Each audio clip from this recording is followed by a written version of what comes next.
Assalamualaikum warahmatullahi wabarakatuh. Waalaikumsalam warahmatullahi wabarakatuh. Selamat siang anak-anak ibu semua. Ya, sebelum memulai pelajaran, ada baiknya kita berdoa terlebih dahulu ya. Silakan Aisyah dipimpin doa Aisyah. Oke, semua sudah melakukan dan selanjutnya kita berdoa sebelum pertanyaan kita masing-masing. Berdoa dulu.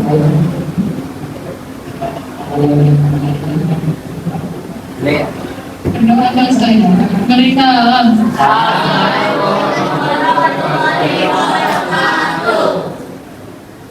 Waalaikumsalam warahmatullahi wabarakatuh. Oke, gimana kabarnya semuanya? Ya, alhamdulillah semuanya dalam keadaan baik-baik saja ya. Oke, sebelum kita masuk ke pelajaran ya, Ibu absen terlebih dahulu. Oke, Apriyanti, Izin, Ahmad Deni, oke, Ahmad Syalahuddin, Aisyah, Ajam, Arif Rahman, Azizah Fitria. Seperti yang sudah Ibu sampaikan kemarin ya, hari ini kita mau belajar apa? Kita akan belajar tentang sistem pencernaan manusia ya. Apa sih tujuan pembelajaran yang harus kalian capai ya pada materi sistem pencernaan ini? Nah, ini dia adalah tujuan pembelajaran yang harus kalian capai ya. Jadi diharapkan peserta didik mampu menganalisis hubungan antara struktur organ dengan gangguan pada sistem pencernaan manusia ya. Jadi nanti kalian bisa menganalisis organ-organ yang menyusun sistem pencernaan dan dihubungkan dengan gangguan pencernaan ya. Oke, nah kemarin banget ya kita ketemukan ya. Kemarin kita belajar apa teman-teman? Ya, kita belajar sistem pencernaan. Materinya apa kemarin ya? Coba dibuka dulu bukunya. Kemarin kita materinya apa? Kemarin kita belajar materi apa aja?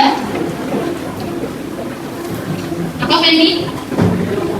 Oh, pencernaan mulai dari mulut sampai anus. Oke, juga kita review sedikit deh organ-organ penyusun pencernaan yang sudah sempat kita bahas kemarin, mulai dari makanan itu masuk sampai sisa makanannya keluar ya, mulai dari mana aja. Yang pertama apa teman-teman? Oke, mulut. Dari mulut makanannya masuk ke kerongkongan atau tenggorokan? Kerongkongan. Lalu kerongkongan sama lainnya apa? Esofagus. Setelah masuk ke esofagus, makanannya akan masuk ke lambung kita. Lalu yang keempat, usus halus ya. Lalu yang kelima, usus besar, dan yang terakhir keluar lewat anus. Oke, kita ya. Nah, nanti organ-organ yang sudah kita pelajari kemarin akan kita kaitkan ya dengan gangguan atau penyakit yang menyerang sistem pencernaan. Nah, sebelum masuk ke gangguan pencernaan, Ibu ada video buat kalian ya. Kita tonton videonya. Kenapa sih kita kebanyakan orang ya habis makan itu dia mengantuk? Tidur itu gunanya biar kita itu kita sih nggak ya bukan mata tuh ibarat maksudnya masih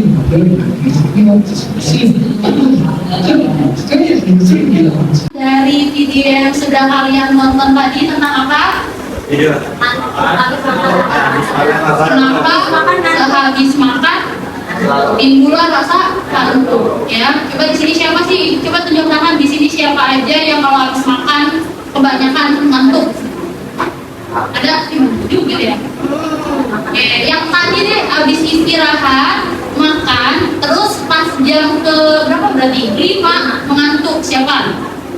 Oke, Sri, Rahma, Deandra, ya kan? Namaku Aziza, ya Aziza. Coba kita tanya Aziza.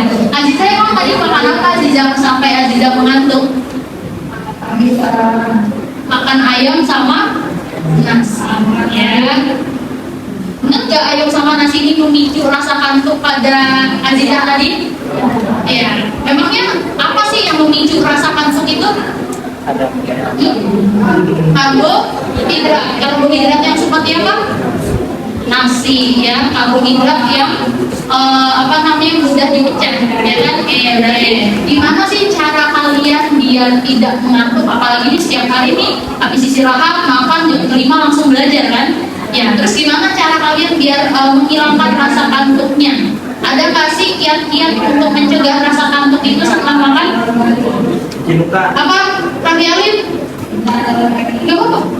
Minum kopi. Memang kopi bisa menghambat mengantuk? Saya karena mengandung kafein.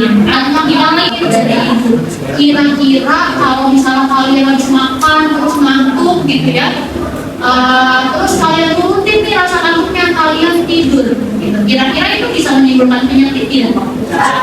Bisa. Apa penyakitnya kira-kira? Penyakit jantung. Penyakit apa lagi?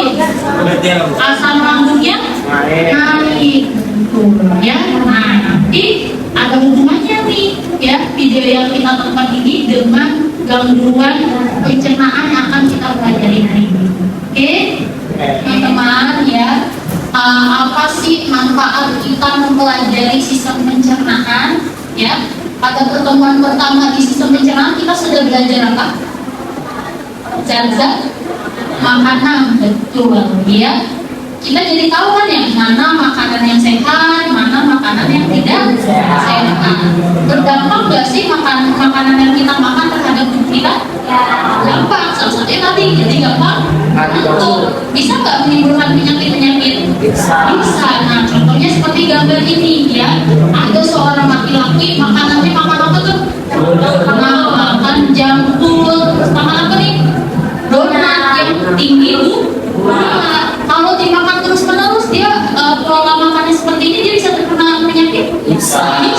Misalnya perutnya jadi sakit, misalnya makannya kebanyakan sakit, makanan dia diabetes ya, gula darahnya jadi naik ya kan, nanti hubungannya sama hormon ya kan ya. Tapi kalau kita makannya sehat, diimbangi dengan olahraga yang teratur, kita jadi apa teman-teman? Sehat insya Allah ya. Jadi apa yang kita makan itu akan mempengaruhi tingkat kesehatan kita ya. Oke. Nah sekarang hari ini kita mau ngapain aja Bu? Nah ya, hari ini kegiatan pembelajaran kita tentang sistem pencernaan ya, submaterinya gangguan sistem pencernaan gitu ya. Kita akan melakukan diskusi ke kelompok. Nanti sebelum berdiskusi kelompok ya, akan Ibu berikan permasalahan. Ini masih masalah nih, ya kan? Ini masih masalah. Masalah itulah yang harus kalian pecahkan dengan cara berdiskusi, gitu ya. Nanti setelah diskusi selesai, kalian akan melakukan presentasi. Tapi nggak akan semuanya nih, tidak akan semua kelompok yang presentasi, gitu ya. Hanya beberapa perwakilan kelompok, satu atau dua kelompok. Oke. Nah, lalu nanti penilaiannya apa yang akan Ibu lihat, gitu ya. Nanti kita akan melakukan assessment formatif dalam bentuk pilihan ganda. Nanti soalnya ada 4 soal pilihan. Oke.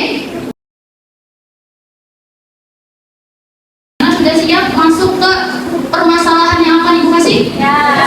Oke, mantap. Yuk, kita lihat ya. Nah, ini ada sebenarnya permasalahannya kurang lebih sama ya. Ada sebuah video dan ada sebuah infografis ya. Kita lihat dulu deh dari infografis. Apa itu infografisnya? Waspada bahaya rebahan setelah makan. Setelah makan yang pertama muncul penyakit asam lambung. Yang kedua stroke. Oke, yang ketiga mimpi buruk. Yang keempat kenaikan berat badan. Lalu yang terakhir susah tidur ya. Nah, atau misalnya Bu, saya sukanya nonton video Bu, tidak suka baca infografis. Kalian video. Yuk. kita lihat sistem pencernaan kita. Pencernaan adalah suatu proses di mana tubuh kita mendalam dan membongkar zat-zat penting dari makanan yang kita konsumsi. Proses ini adalah proses yang akan dijalankan dengan maksimal jika badan kita ada dalam posisi tegak. Dari sini saja kita bisa menyimpulkan bahwa ibu konsumsi makan akan menyebabkan pencernaan kita berjalan dengan tidak efektif.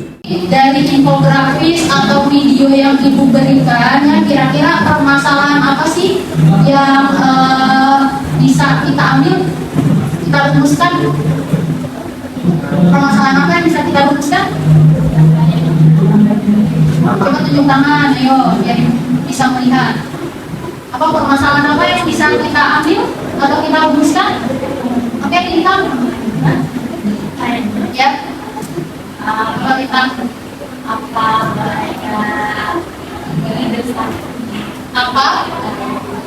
Oke. Rumusan yang pertama dari kita, apa bahaya ibu setelah makan? Nah, ada lagi teman-teman kira-kira? Apa lagi? Oke, aku panitia. Setelah makan bisa dilakukan Misalnya apakah tidur setelah makan bisa mempengaruhi atau bisa menimbulkan penyakit GERD? Ya, oke. Ada lagi teman-teman? Ada lagi? Oke, berarti kalian hari ini akan berdiskusi tentang apa tadi? Tentang apa? Mana nih suaranya nih? Tentang apa? Bahaya itu setelah makan. Kalian persiapkan nih bagaimanakah pengaruh bahaya itu setelah makan terhadap timbulnya GERD pada seseorang. Bisa? Oke, nah sekarang yuk kasih per kelompok ya. Kelompok 1 boleh di sini, kelompok 2 di belakang kelompok 1, kelompok 3 di depan, kelompok 4 di belakang kelompok 3, dan kelompok 5 di pinggir diri ibu ya, paling pojok. Ya, silakan teman-teman bawa bukunya, bawa peralatan untuk berdiskusinya. Kevin di depan. Sorry, sebelum memecahkan permasalahan hari ini ya, silakan kalian pelajari ya tentang sistem pencernaan dari PPT yang ibu kirim ke kalian di ini ya, atau dari video gitu ya, atau boleh dari sumber yang lain. Nah, lalu kalian mengerjakan ini dulu teman-teman ya, kalian mengerjakan games tentang organ-organ pencernaan ya. Lalu kalian kaitkan organ-organ pencernaan itu dengan enzim beserta fungsinya. Fungsi enzim yang dihasilkan oleh organ pencernaan. Lalu kalian lanjut lagi berdiskusi tentang permasalahan yang ada pada video atau pada infografis yang sudah diberikan. Ya, kalian pecahkan masalahnya. Oke, lalu yang terakhir kalian buat media atau hasil karya atau hasil diskusi kalian dalam berbagai bentuk. Yuk, silakan teman-teman mulai berdiskusi. Waktu berdiskusinya selama 30 menit.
Tapi itu yang besar-besar tuh di sini. Ini halus. Tuh, sama. Ini yang melingkar-lingkar. Enggak sih, ini tuh melingkar itu sih besar. Ini sus halus. Bener kok berarti. Oh iya bener. Bahayanya tidur setelah makan apa bahaya apa yang penyebab oh iya benar penyebab bahaya tidur setelah makan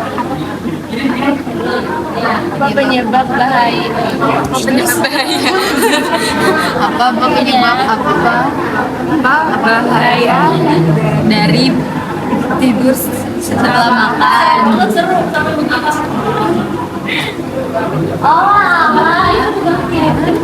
Ya kan? Terus lapar, P-nya pensin, terus yang renin, ya kan? Berarti tinggal di Y. Misalnya nih urutannya di fase dulu, berarti fungsinya misalnya di fase urutannya sama, ya. Oke? Udah. Ini sekarang jalan waktunya. Udah. Ada screenshot aja. Nanti screenshot kalian tempelin di apa? Bisa? Rumusan masalah. Ini ya. Oke teman-teman, ya kelompok 1 Ajeng dan kawan-kawan.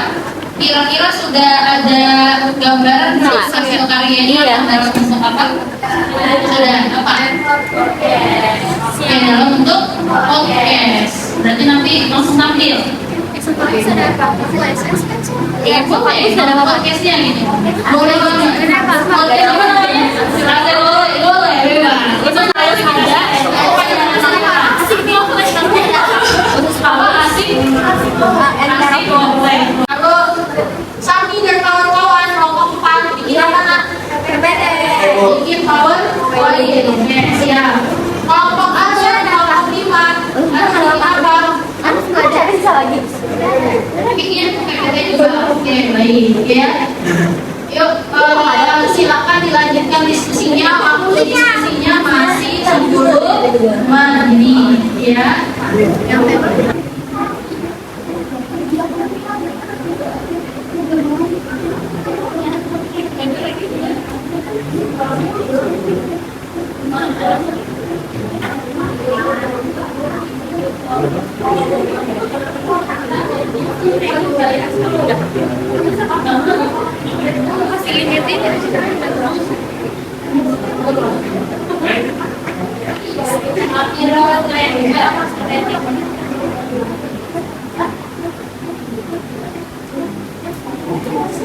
Mas yang ketiga sudah selesai.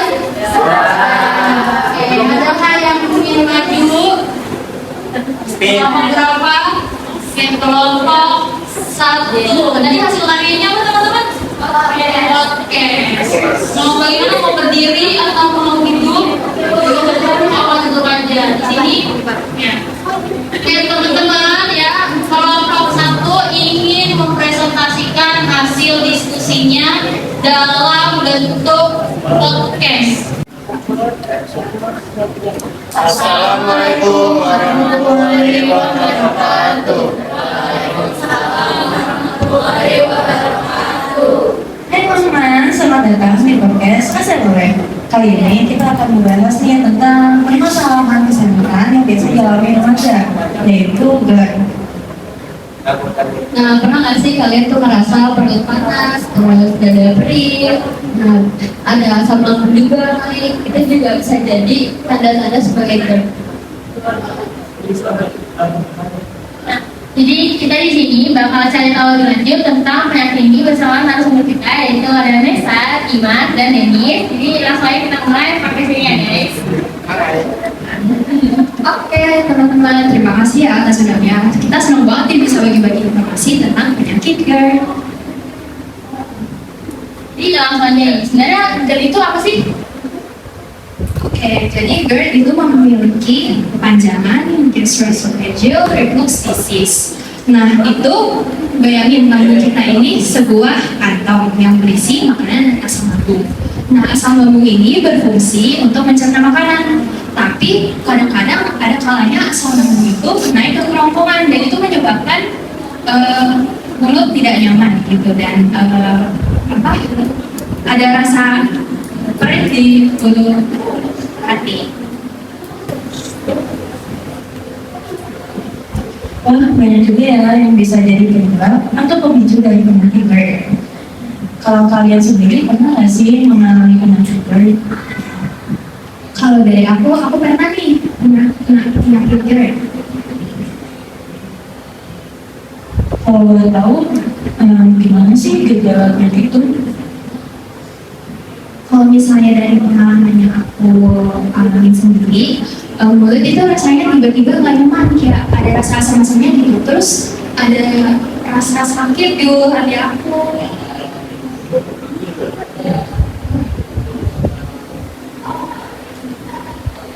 Jadi dari sini kita juga udah tahu nih guys, apa sih GERD itu dan juga gejalanya. Tapi selain itu kita juga harus tahu cara pengobatannya atau cara pencegahannya. Jadi gimana sih guys kalau buat pencegahan atau pengobatannya? Kalau kalian mengalami penyakit GERD, saran aku mending langsung konsultasi aja ke dokter. Karena kalau dari dokter, dia bakalan kasih diagnosa dan pengobatan yang tepat buat penyakit GERD.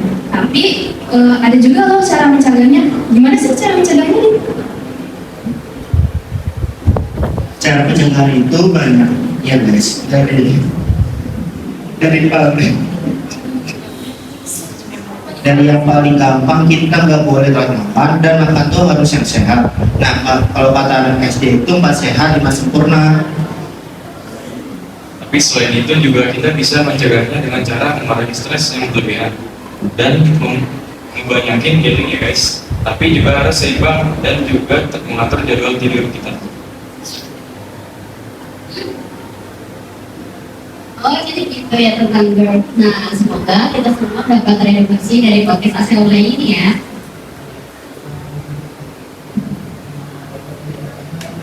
Sekian dari podcast ASEO hari ini. Ada nggak guys yang mau bertanya? Oke, teman-teman ada yang ingin bertanya? Atau, ternyata hasil diskusi saya ada perbedaan di bagian ini, silakan diungkapkan. Oke, silakan Lintang. Kalau perbedaan dari kelompok-kelompok itu, kenapa tidur setelah makan bisa menyebabkan GERD? Kalau dari kelompoknya kelompok satu itu kan katanya karena bisa jadi makanannya itu tidak tercerna dengan sempurna. Nah, kalau dari kelompok aku itu disebabkan karena ketika kita tidur bahan itu lambung kita itu ada tekanannya dan menyebabkan cairan dari makanan yang tadi kita makan itu naik lagi ke kerongkongan. Perbedaannya sebagai situ. Terima kasih Lintang ya. Ya, sekali lagi tangan ke satu. Kalian semua ya. Oke, di sini Ibu akan mengkonfirmasi sedikit ya tentang GERD. Oke, nah GERD itu apa tadi? Berarti GERD itu apa ya teman-teman? Penyakit yang katanya cuma naiknya asam lambung atau HCl, ya kan? HCl yang sudah diproduksi di lambung naik kemana naiknya? Ke kerongkongan. Nah, sehingga orang yang menderita GERD akan memiliki beberapa gejala yang dia rasakan. Gejala yang pertama coba kelompok penyaji tadi, apa gejalanya? Satu, mulutnya terasa asam. Yang kedua kelompok tinggi, kelompok dua Mual dan muntah-muntah. nah terasa mual dan muntah. Kelompok pedi, kelompok tiga nyeri di ulu hati. Ulu hati di mana teman-teman? Nah, di sini biasanya nyeri itu orang mah. Tapi ada tiga ya, ada juga yang nyerinya di sini. Namanya nyeri di bagian perut. Namun umumnya orang-orang lebih banyak nyeri di bagian ulu hati. Sampai sini jelas teman-teman?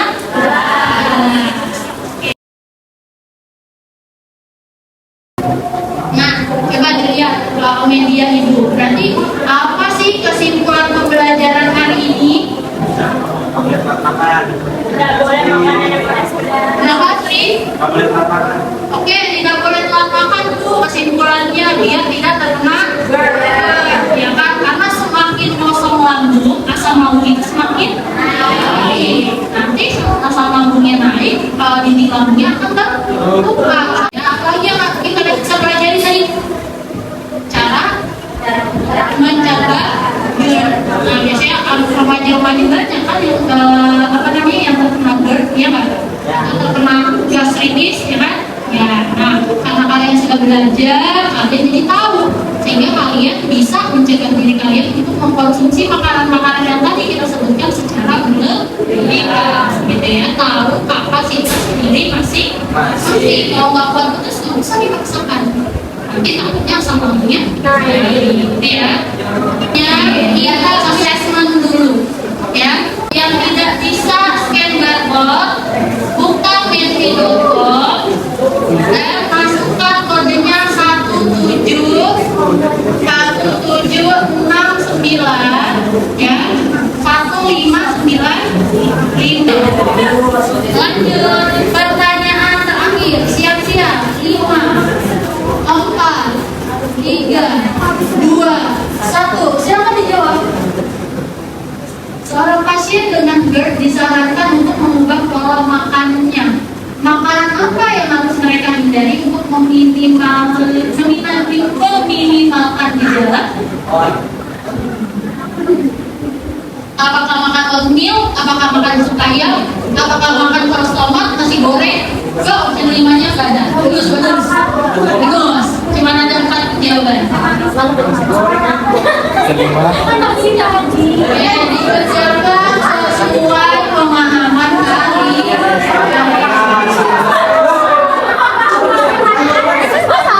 Oke, dia bingung nih temennya, dia bingung kan yang ditanya seorang pasien dengan GERD disarankan untuk mengubah untuk menghindari makanan apa yang harus mereka hindari untuk meminimalkan gejala GERD-nya, kan? Maaf ya. Kenapa jawabannya sama-sama teman-teman? Karena bersifat asam. Oke, gimana? Ya, tidak habis soalnya, besok lagi ya. Oke, nah scan barcode ini dan isi refleksi diri kalian selama proses pembelajaran. Ibu beri waktu 2 menit ya. Yuk silakan.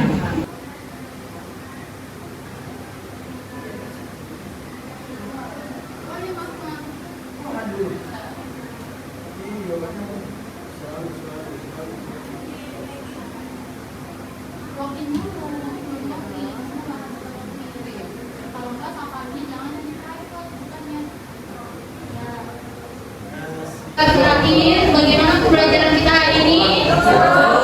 Oke teman-teman, sekian pelajaran kita hari ini ya. Untuk minggu depan hari Rabu kita ketemu lagi kan? Ya. Kita ketemu lagi, kita akan mempelajari gangguan sistem pencernaan yang lain, ya. Gangguan sistem pencernaan yang menyerang usus halus dan usus besar. Oke, ya. Sampai sini ada yang mau bertanya? Tidak ada. Sebelum kita pulang ya, ada baiknya kita berdoa terlebih dahulu. Silakan sekarang Kevin, ini doa Kevin.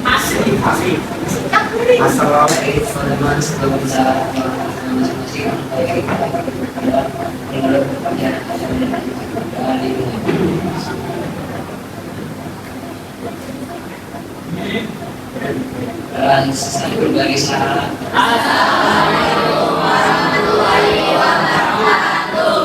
Waalaikumsalam warahmatullahi wabarakatuh. Baiklah, sampai berjumpa